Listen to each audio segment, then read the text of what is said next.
Welcome to episode 16 of the Press Forward podcast. I'm Nathan Wrigley, and I'd like to thank you for joining us once again. And if this is your first time with us, I hope that you like it, and that you find it useful. Maybe you'd like to make listening to this podcast a regular thing, and if so, you can subscribe to us on your favourite podcast player. And this can be done by going to wpandup.org/podcast-feed. The Press Forward podcast is created by WP and Up. We're a non-profit working in the WordPress space to help you, your colleagues, in fact, anyone. The work is just beginning, but it's already demonstrating that it's much needed. For example, WP and Up have provided roughly 2,500 hours of companionship and mentorship. We have over 3,500 members. Volunteers have donated 5,000 hours, and there have been over 6,000 event attendees. We'd love for you to get involved. And involvement could mean many things. Maybe you could help us out financially. And if you'd like to do that, you could go to wpandup.org/give. Or maybe you'd like to get involved with WP and Up.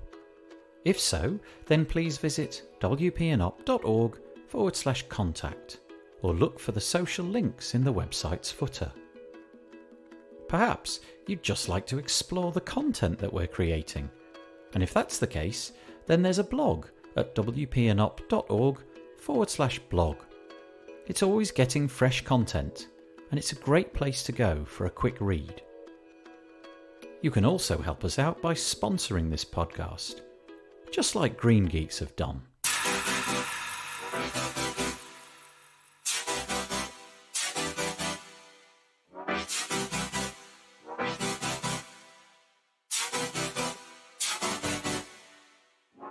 The Press Forward podcast is brought to you today by Green Geeks. Green Geeks offers an awesome managed web hosting platform that's built for speed, security, and scalability, whilst being environmentally friendly. Enjoy a better web hosting experience for your WordPress website, backed by 24/7 expert support. And we do thank Green Geeks for helping us to put on the Press Forward podcast.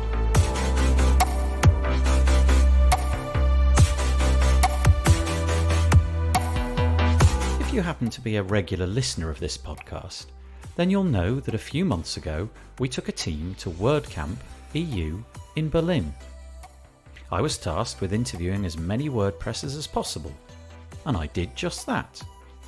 It was great standing in the corridor watching the nearly 3,000 attendees file in and out of all the talks happening.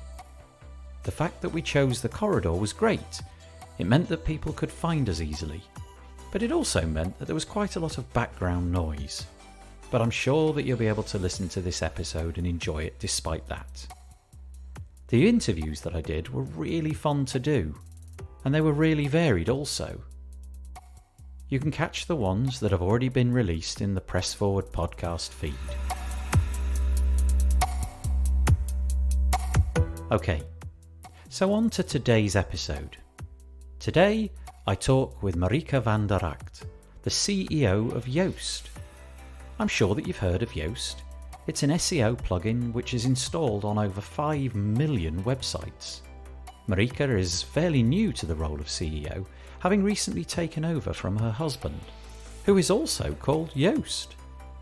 We have a lovely warm chat about the past and future of the company, how Marieke runs things now that she's in charge, and we also get onto the subject of diversity in WordPress, which is very close to Marieke's heart, and the WordPress community in general, and why it can be so warm and friendly. And so, without further ado, I bring you Marieke van der Rakt. It is Saturday. It is Saturday? It is Saturday. It is Saturday. It's Saturday. It's the second day of WordCamp proper.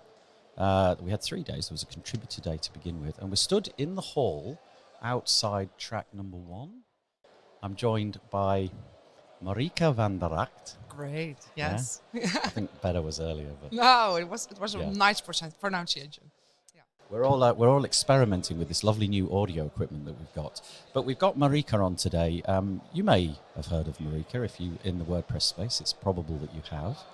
Do you want to just introduce yourself quickly? Yeah. My name is Marieke van der Rakt. I am the CEO of Yoast, and people probably know Yoast because of our SEO plugin. Yeah. So you're CEO of Yoast. Yes. Quite a recent CEO. Yes. I've been CEO for half a year now. Half a year. Yeah. So, I mean, we all know who the previous CEO was. Yes, I know him well. Yeah. How did that transition go? Well, we've talked. So my husband is Joost, the founder of Yoast, and we've talked about it. I think ever since I joined the company, but even before that, I was always interfering with the company. But when I properly joined the company, I think it was my first day when he said, "But in the end, you should be the CEO." I think Joost is the best product manager in the world, and he's a really good marketeer. But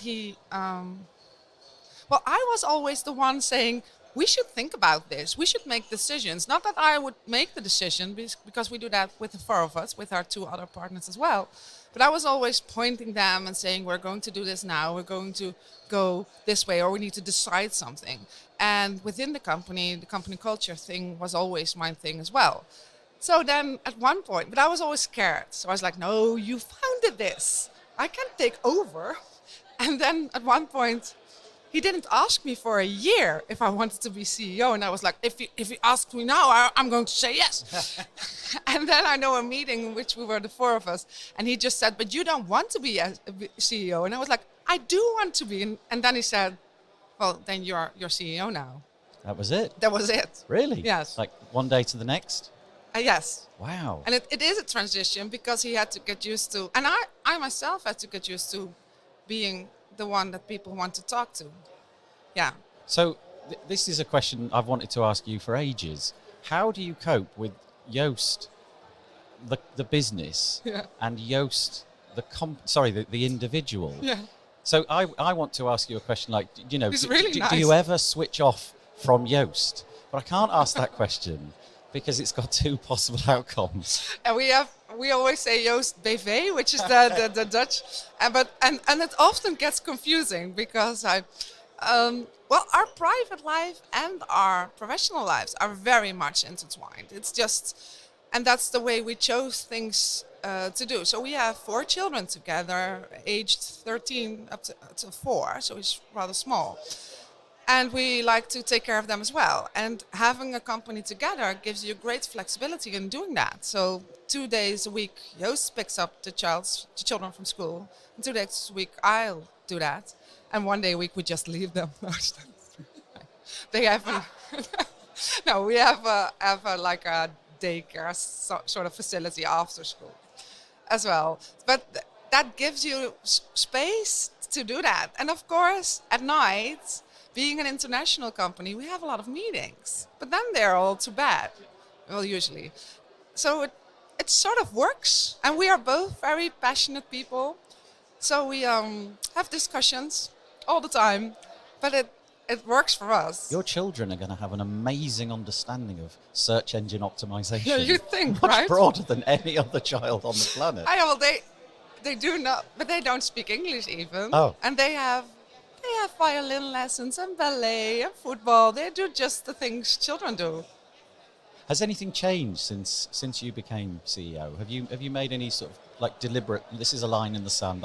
I would like it to go from what it was to what I would like it to be, or have you taken the approach that let's just let it carry on? So it was always my approach. No, it's not. It's always been our approach to begin with. But being CEO sort of made me feel like the Lord of the Rings thing. You put on the ring and then you instantly feel different. I felt more responsible for all of the people who are in our office. There's a lot of people. Yes, yeah. And they all need food and money. So that was a burden that was heavier the minute I was CEO for me personally. So I've started some projects. I would like to have more people involved with making product decisions within the company. So we have a project now which is called the Product-Focused project, which I have different groups of people. I don't know if it's in there. We have different groups of people working on ideas on how to make Yoast SEO better. And in September, we'll have an internal event in which all the ideas will be pitched. And then we're going to pick the one we're going to build first, because they're all great ideas. So that's something I like to do, to talk with everyone in the company and see which ideas come up and what we can do. So there are a few changes that you've made. Yeah, but I don't know if I wouldn't have made them if I wasn't CEO. So that's, yeah. You spoke earlier about I think I'm right in saying that you've got about 100 people. Yes, I think 90 in our Wiege offices, so in the Netherlands. And then we have about 20 who are scattered around the earth. They're mainly doing support, and we have some core contributors. But the largest part is in our office. Yes. Okay, and you also mentioned that you felt, I can't remember the exact word you used, something, they've got to eat, we've got to pay them. Yes. How did, I couldn't cope with that. I literally could not cope with that burden. How do you manage that? Yeah, well, do not think about it too much. So, of course, you have to strategize and think about growth, and you have to and we're doing great. And we never had any investors, so everything is ours. And we just grew with the money we made ourselves. We're not risk takers at all. So there's never been a month in which it would be hard to pay salaries. We're always really able to do that. So we're growing really slow compared to what we could have done if we were those risk takers, but we're really not. Okay, so that obviates that in a way. You know that the money coming in is more than equal to the money going out every month. Yes. Yeah. Way more equal. And then we have, but then every now and then we have this event, like we have our YoastCon event, and then everyone is in the same room, and I look at them and I'm like, no way. Yeah, there is 100 of them. Yes. Yeah, look, actual bodies. And they all look at me and expect me to say something. Yeah. So, yeah, you're the boss. Yeah. So 80 or so are in the office. Yeah, no, almost 90, I think. Okay, 90. Yeah. So you've got a few that are distributed, and you said they were sort of all over the world. Yes. How do you kind of interact with them? What mechanism do you have to make sure that they're doing what you would like them to be doing on a daily basis? We have Taco. Okay. Taco is our support. I don't know this. You don't know Taco? No. You can't not know Taco. He's the most famous person in the WordPress Oh, it's a person. Sorry, yes. I thought it was going to be a bit of software. I'm so sorry. No, it's just a person. Taco used to be an organizer at WordCamp Europe last year. And he's our support lead. I don't know what his title is. He's just Taco. And he has weekly meetings with everyone. I think it's Zoom or Skype or something. And every now and then we bring them all to the Netherlands. They're coming in August, I think. And then there'll be a Yoast camp for all of, or at least for the people that work with us for a longer period of time. They'll come in the office and we'll do some training and get to know them a little bit. But that's hard. So I have two different sets of employees. We have the ones that live around the globe, and we have the ones that are in the office, and they have a different approach. Yeah. Do you enjoy actually hanging out with them in the same room at the same time at the Yoast event? Is that like a highlight? Yes. Of the year? Yeah, because we had the last year someone came from Bangladesh, was he? I think yes, and he never traveled outside of Bangladesh before. And so we really had to help and nourish him and give him food that he could eat. Yes. But that makes the bond, if you've met someone in person, that makes your bond that much stronger. And You can probably hear in the background, we're surrounded by, I can probably see about 100 people milling around. Yeah. So we're in a WordCamp event. It is obviously all about the WordPress community. Yeah. What's your take on the WordPress community as compared to any other community? I mean, obviously, you're heavily, heavily, heavily reliant upon WordPress. Yes. That is the center of the business model. But do you think there's something special about this bunch of people? Yes. Yeah. I love WordPress. What is it about them? They're nice. Yeah. Yeah. Why? That's... They like you to succeed. Yeah. Yeah. Do you think it's something about the open source nature of it? The fact that there's a lot of people contributing with no payback. Yes, although there are a lot of people contributing and they do want payback. And it's a hard equilibrium to grasp, but overall the environment is very welcoming to people. And I think at Joost we want to do the same thing, so we mimic that vibe or something. And so we are in the SEO community and in the WordPress community. And when I first started going to conferences, I pretty much quickly decided that I wanted to go to WordPress events and I did not want to go to the SEO events. And there are wonderful SEO people, because yesterday Aleida Solis was talking on stage, and she's from the SEO community, and she's wonderful. She's a wonderful person, but there are a lot of, well, there's a lot of people not wanting you to succeed. They are very critical, much more critical than usually in the work. If I get questions on stage, they're all nice. I don't know what they say behind my back, but at least in the room, people are nice. Yeah. Yeah. Yeah. Do you think there's sort of like areas of this community that need? Put it this way, I've written down here that you've started something called the Women's Empowerment Program. Yes. Presumably there are bits of the community that you would like to be differently represented. Yes. Tell us a bit about this So this is an internal program at Joost, but for the, and then first to say is that WordPress is doing so much better than all the other conferences. I didn't know that. Okay. Yes. So we have much more female speakers and female people who come here compared to other tech conferences, and we're still a tech thing. So we're doing good, but that doesn't mean that we're done here. And so within our company, we now notice that although I'm CEO, we tend to have a lot of men in the layer right beneath me. And they're also very dominant men, and I think I adapted their strategies because I can do exactly the same like they're doing. And I wanted to coach some women and also look into our own culture. What are we doing that maybe makes it difficult for a woman to grow into that next level?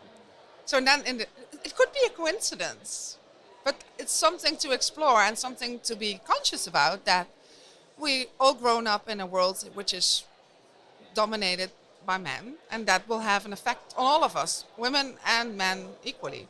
So you see a change though over time. You think Yes. it is getting better, but Yes. particularly the WordPress. Yes, it's crowd getting, is- yeah, WordPress is doing great. Yeah. If you compare what percentage of women were speaking at a WordCamp like 5 years ago, it really went up. It's hard to find those numbers, but I try. And it really went up. So from like 20 to 40, which is amazing in a few years. Yeah, it is amazing. Yeah. But coincidentally, just as you were talking, I quickly glanced at the stairs and just was making a sort of mental note of the number of female and number. It was more ladies than I would have assumed, so that's quite nice. But you do see, if you pay attention to people asking questions, it's usually the men that ask questions. In such a big room, because yesterday when Matt was talking, they said women are allowed to ask questions too. The MC said that, and I thought good, but I still thought, but I don't have the guts to get up there. But maybe if more women would do that, then it would be an example for other women to do the same. Did you know that on Friday there was this thing organised by Petya Rakowska? I think it was called Kids Camp or something. Oh, And I you- didn't know. Yeah. But that's great. Yeah, you could bring your. So, speaking of diversity and Yeah. getting everybody through the door, you could bring your children, and they would. I think the age group was sort of. I think they said anything, 8 up to 16, something like that, and they would educate them in WordPress. Yeah, they get them sort of like playing, creating custom post types and all of that. I just wondered if you'd ever thought of bringing your own 4 kids. I would like to, but they don't speak English. That makes it so much harder. So my oldest, who's now 13, he would be able. And then we have this other thing in the Netherlands, and that's called you can't take your children out of school. They get really upset if you do that. So we're bounded by laws. Yes. So okay. So that's out the So question. but we actually do in Wiegeswar, in our hometown, we have a course every year in which we teach children how to do WordPress. So we have 2 a year, I think. And then a bunch of Yoasters gets up and does elementary school WordPress making. So my daughter made a WordPress website about France. I don't know why. She just wanted to make something about France. Yeah, that's great. I was speaking to somebody just before I spoke to you, and they were making the point that the benefit in later life, now I hadn't really made this connection, but the benefit in later life, having educated your children with things, technologies like that, is you can draw a line, you can connect with future prospects. And I hadn't really made that connection too carefully. I've got 3 kids. I'm going to go home now. I'm going to force them to use WordPress. And to learn a bit of code, that's a good thing to do. And they have all kinds of fun games now on the iPad and stuff. So yeah, my coding games. And, my children all do that. Yeah. So we've had a quite an interesting year in WordPress. Yes. A lot has changed. Yes. So from the business point of view, the Yoast point of view, how's the last year? I mean, we all know that we're talking about 5.0 and Gutenberg. And how's it all gone? Has there been horrible bumps to get across? Has it been painless? Oh. No. No. Well, for us, 2 years ago, WordCamp Europe in Paris, Gutenberg was announced. We did not know that. And it had major consequences for a plugin that's integrated in the editor. So, and we just had made plans before what we wanted to do, and we set all those plans in the refrigerator, or I don't know, that's a Dutch expression. I don't know if it's on ice, maybe. Yes, on ice. Yes. And then we were first reluctant, like Gutenberg, and then decided, we have to get on board because that's the only way we're going to. So we spent our best developers spent a year working on Gutenberg. They did also other things, but we had to get in there to make sure that we could integrate with the new editor, because otherwise we would be kind of out of business, I guess. But did that development cost and the sudden need to put people onto a problem which previously didn't exist? I can only imagine that was slightly unwelcome. No, it was, but that does not. It really was. So we were annoyed. But then later on, there are lots of beautiful aspects in Gutenberg. So if you can't beat them, join them. That's usually the game we play at Joost. That's a nice motto. Yeah, and then try to make it even better and make sure that we were able to integrate, but other plugins were also able to integrate with the editor, was really important. And then we had our CTO was one of the leads in 5.0, so we could actually make something out of it in the end. But that meant that we were set back in our own development agenda a bit. Yeah, that's what I was meaning, really. Suddenly your roadmap for the next 2 years has kind of got a great big dint in it. Yeah. And you've got to, repurpose this person and this person and this person. I do remember that. I don't know if it was Joost, the person, who I read a tweet from. Probably. Where it was clear that, this is we didn't know this was coming. No. This is slightly unwelcome. And we didn't know that it was coming to. So we were in a plane, Joost and I, when Gutenberg was actually released. Nobody knew when it was coming. It was an interesting time of the year, wasn't it? Yes. 6th of December or something, just before Christmas. Yeah, just before WordCamp US. Yeah. So we were there. Okay, yeah. Yeah, and so these types of things can be annoying, but we just, we try to live with that. And it in the end, Gutenberg is a great product, I think, and has lots of opportunity for us with schema, for example. But maybe we would have been further along if we didn't have to have that built with other people, of course, the editor itself. I feel like you did it really, really well. Thank you. Yeah, no, I mean, from this position where, I don't want this. And then it felt to me like all of a sudden Yoast were putting stuff out far in advance of anybody else. And so the first implementation of all sorts of things inside of Gutenberg, I saw on the Yoast blog. Yeah, that's true. But still, there are other things going on the Google side, which we couldn't pay enough attention to. At least that's what I'm feeling now. Like we're a bit behind in schema. We have the best schema implementation, but we're not rolled out everything yet. So there are other plugins who are doing a way worse job than ours, but they have more, and we'll get there. But we would have been there if we had focused on it previously, and we had to focus on the editor. Okay, well, I think we'll get there. Yeah, it's going in the right direction. Yes. Do you change in tack completely? Do you like these events? Do you like coming to this sort of stuff? Yeah. Yes. Does it speak to you? Do you come in the room? Are you like a sort of confident person that can walk in and just Hello. I never think of myself as a confident person, but I guess I can fake that. Yeah. Yes, I act like a confident person. Yeah, but you don't. You know. Do you come here for? Well, I mean, it strikes me that there's kind of like all sorts of different approaches to turning up to an event like this. You know, you could come here with your like the business hat on, and I want to make new leads and meet new companies and make some new investments. I have that hat. Yeah, okay. As well. Yeah. But I also have another hat. Yeah, which I is also I have a lot of friends here. Yeah. Oh yeah. Which I've met over the years. So I usually see them again at the WordCamp Europe events. I'm also there for the after party. That's one of the things I'm there for. Yeah, I like that. You've only got about 5 hours. Yeah, I know, and I have to talk in between.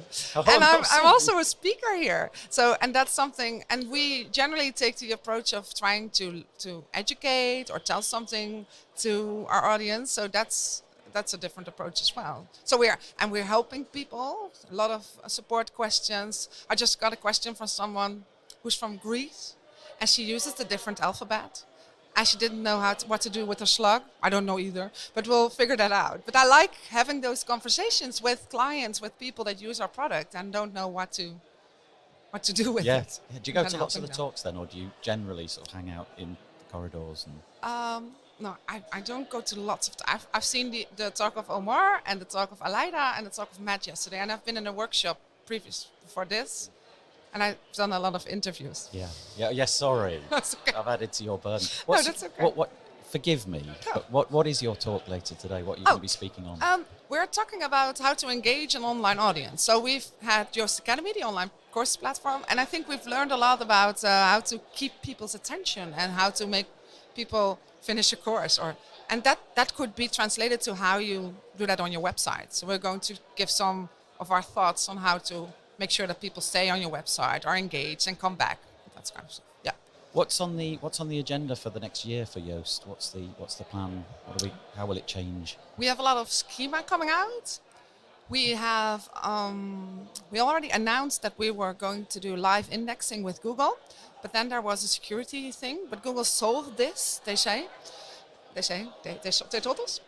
So we're going to work together with them to make that happen. And then we have this project I've been running, and then in September we'll know which awesome new thing we're going to do, which will come from our people who work in the company. But it's going to be an exciting year. Exciting. It's always an exciting year. Yeah, lots of good stuff. Yeah. Do you like SEO is quite a sort of interesting field to be in. Yes. When you're not switched on to like company mode, and you sort of go out to the restaurant with your real world mates. Yeah. Do you end up talking about SEO? Sometimes.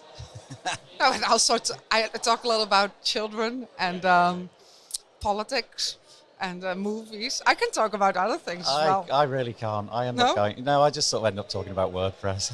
It's boring, Nathan. Have you heard of WP and Up, which is the T-shirt I'm wearing? Yes, because Barbara was. Yeah, exactly. But before that, I didn't. No. Do you? So this goes back to your company, your team. Yeah. Do you have any sort of things in place for when aspects of their work life or, things that go wrong in their life? Do you have sort of policies or anything to sort of help them through? We're currently doing policies, but before that we just did human, because we're growing, so we don't have anything in writing. But I think in all, our HR policy is one sentence: is be good to your employees, because then they'll be good to you. So I think we're really considerate in how to help people manage work-life balance. We're pretty hard in not working late, so we kick everybody out of the office at that's good. Yeah, 5:30, okay. I think. But then still, some of them still work late, even though we tell them not to. So that's a hard thing. That's like you talking about WordPress all the time. Yeah, they just don't stop. That is really hard. We have a gym in our office. Oh, that's nice. And let people exercise for an hour with a personal trainer. And that's good for your physical health, but also good for social, because there's no better bonding than hating the personal trainer together. Yeah, that's the best. That's the best soundbite. I'm going to use that. Yeah. And then afterwards we're all sore. We all have sore muscles, and we walk around, and then you see people, and you instantly feel empathy, because we're all in this together. Yeah. Oh, that's lovely. So we do a lot of those things. I think getting to know the people is the most important one, because then you can Then you can reach out if something is not going well. But we should make more policies. But that's the thing with growing a company. So we're now making policies about working late. We never written anything down. We have ideas about that, but it's not in our... I mean, obviously, I don't run a company of 100 people, No. so I'm not going to like try and in any way claim that I know what I'm talking about. But yeah, it always sort of strikes me that if you take care of your employees and Yes. make sure that those, stop working, put the phone down, go home, be with your family. Yeah. Here's a gym, eat the right food. Yeah, we have healthy food as well, and vegetables and fruit. And we have now, because I work late at night, and I tend to slack people, and then they feel obliged to answer. So now we have this little icon which says, answer the next working day. Oh, nice. And then I can get all the stuff out of my head and talk to people, and people know, I don't have to answer. I can answer tomorrow. Yeah, so taking care of your own employees presumably leads to better employees. That's the dream. It works in 90% of the cases. So there are... We won't ask about that. No, yeah, but you can imagine that there are people who don't fit that. And then we don't have many people leaving. So this early in the spring, two of our employees left, and that was a year and a half ago. When that never happens. So that's a big deal. I gave them an out of jail free card, so they can write the card and post it to me, and then we'll call them, and they are allowed to come back. That's a great idea. So what? Somebody that you really didn't want to go, you decided to go, and you just said we will. We already have two people who left and came back. So I was like, I will make this easy for you. If it doesn't work out, does it have a date on it? No, I just put we made a card with a person in jail on it. I think that's really nice. Yeah, but it sounds like you're doing all the things that a progressive modern company would do. Yes, I think so too. Okay. In which case, I honestly have. No questions. I've finished. There's no more. Thank you so much for talking to us you this morning. Yeah, it was really nice. Thanks very much. Yes. Enjoy the rest of your WordCamp. Thank you.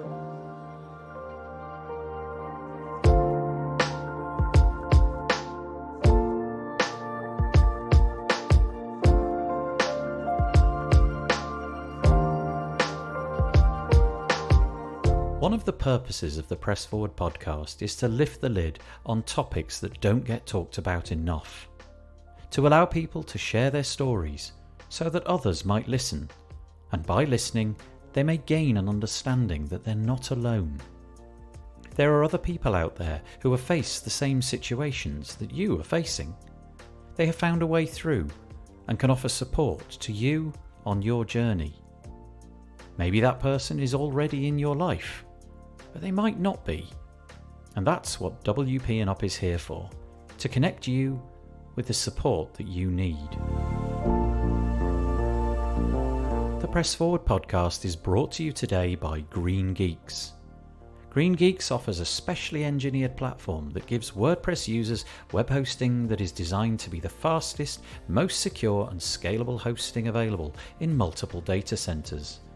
Their WordPress hosting makes deploying and managing WordPress websites easy with automatic one-click install, managed updates, real-time security protection, SSD RAID 10 storage arrays, Power Cacher, and expert 24/7 support to make for the best web hosting experience. And we thank Green Geeks for their support of the Press Forward podcast. Right, that's it for this week. Please let us know if you're enjoying the podcast, if you're finding it useful or helpful. You can reach out to us at wpandup.org/contact. And remember that there's a serious point to all of this, and that is that WP and Up is here to provide help and support. That help is available to you or people you know and can be easily accessed at the wpandup.org website. Please spread the word about this new podcast. Tell your friends and subscribe on your favourite podcast player. And remember that together we can #press forward.